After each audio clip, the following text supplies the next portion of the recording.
This is me 9 weeks ago on top of the world and starting my summer cut weighing in at 84.2 kilograms, ripping out pull-ups with a plate as though it was nothing. Loving life, fueled by pizza. This is also me. 6 weeks into my cut weighing in at 81.3 kilos and starting to struggle a little bit. I've got a lousy 5 kilos hanging from the belt and I can barely make it to 10 reps. Let's fast forward 9 weeks, weighing in at 79.85 kilos. Now, the mirror's looking insane because the body fat's dropped. However, the pull-ups are not feeling so great. I can't get the reps that I want to get that massive pump that we all desire. So I've had to settle for the lat pull-down machine. Now, this isn't the end of the world because the pump is insane once again. So let's talk about how we ended up here. Hello and welcome to the channel. My name is Peter and I'm a physiotherapist. So that means I've studied anatomy, I've studied physiology, I understand how muscle hypertrophy works in a bulk, and even more importantly for this video, how it doesn't work in a cut. Firstly, in the previous video, if you haven't seen it, it will be linked at the end of this one, I mentioned that we need to increase our volume. Now that does not mean going in lifting really light weights and just going through the motions and getting 25 reps. What we have to understand is your body's got its maintenance volume, which means the lowest number of volume required to maintain the muscle mass that you've got. Now in a bulk, that maintenance volume is quite low, so you can do a really low volume, yet keep a lot of your muscle or maintain your muscle mass.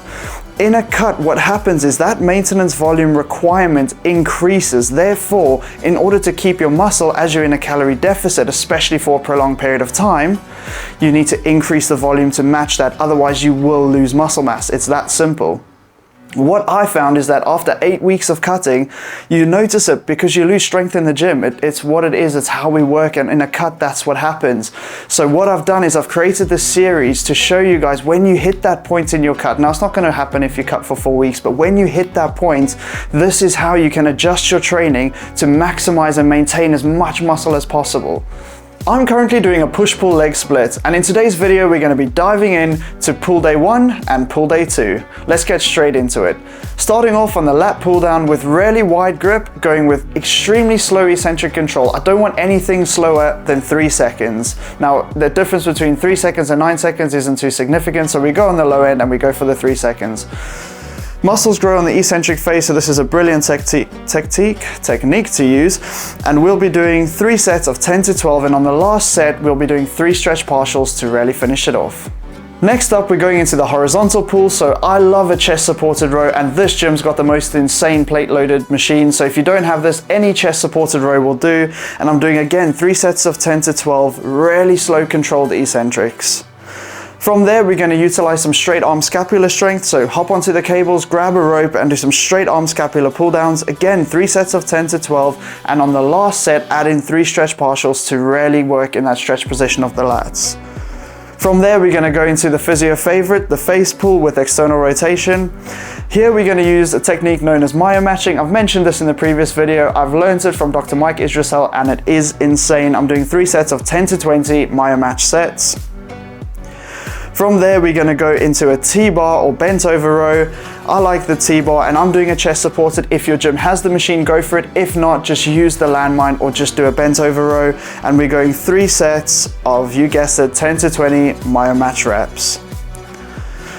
That's it for back and rear delts covered in face pulls. So what we're going to go to next is standing barbell curls, 3 sets of 10 to 12 plus 3 stretch partials on the last set. Really nice exercise. You can load this one up. See, just because we're increasing the volume doesn't mean we have to go light. 10 to 12 is still plenty low enough reps to increase the weight as you go. From there, we're going to go onto a cable curl, and I learned this one from Jeff Nippard where you do it with a stretch. Really good, and we're going to do 3 sets of 12 to 15 reps. And then finishing off with the arms out in front of you to really hit the short head as we've hit the long head in the cable curl.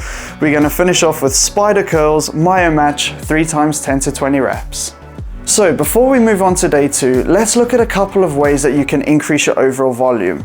So I've chosen to increase my number of reps, and that's simple just because it saves time. It's the quickest way to increase your volume, and I go to gym first thing in the morning. I work a 40-hour week and I've got to go to work afterwards. Therefore, time is of the essence. You could also increase the number of exercises you do per muscle group. So instead of doing 4 exercises for chest or for back in this case, you can do 5 and then add in another exercise and do 6, or you could just do an extra set per exercise. That can also work, but as I said, quick and easy, increase the number of reps.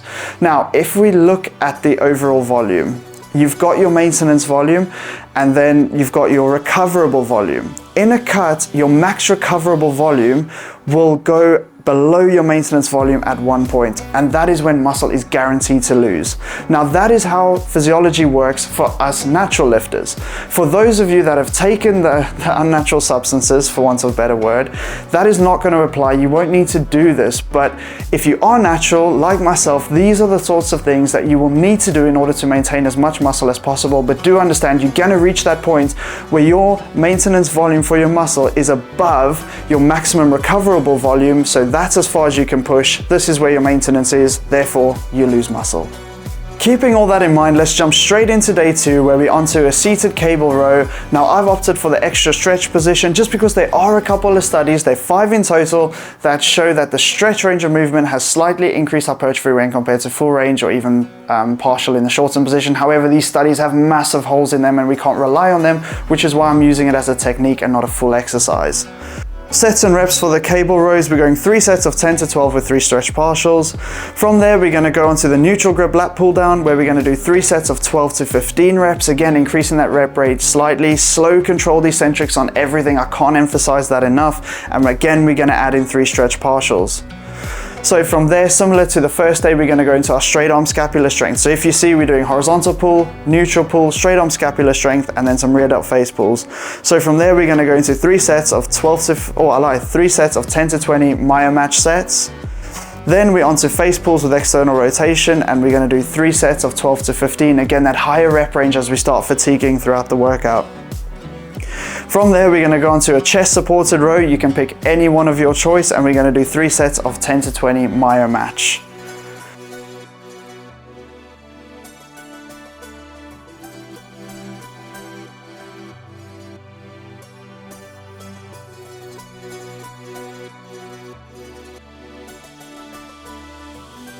Then that's it for the back and rear delts. We're going to go onto the easy bar curls, and we're starting off again with a myo match at 10 to 20. I really enjoy the myo match, which is why I'm doing it loads, and if you don't like it, you can just go for the higher rep range, but I love it. So easy bar, bicep curls, 10 to 20 myo match times 3.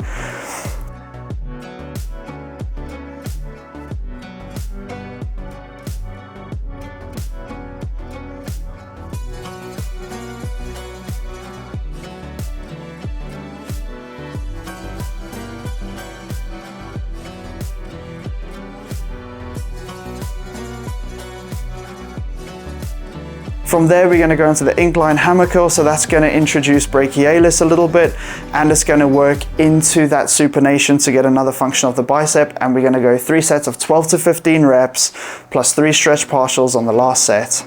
And then last but not least, again, looking at that brachialis, we're going for the neutral grip on a rope, on a cable, bicep curl, 3 times 10 to 20 myo match sets. Really get the pump, really hit those higher rep numbers, and this deep into the workout you can aim closer towards the 20 rep range rather than the 10, or somewhere at least from 15 to 20, where on your first myo match set you might want to go for that like 12 to 14 rep range. As you get deeper into the workout, you get fatigue, therefore you want to increase the number of reps.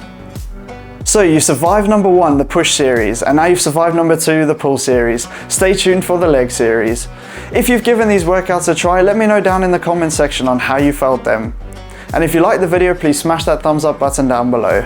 And remember to hit subscribe if you want to catch that leg series when it comes out. Thank you very much for watching, I really appreciate your time, and if you have any feedback, let me know down in the comment section below. Until then guys, we'll see you in the next one.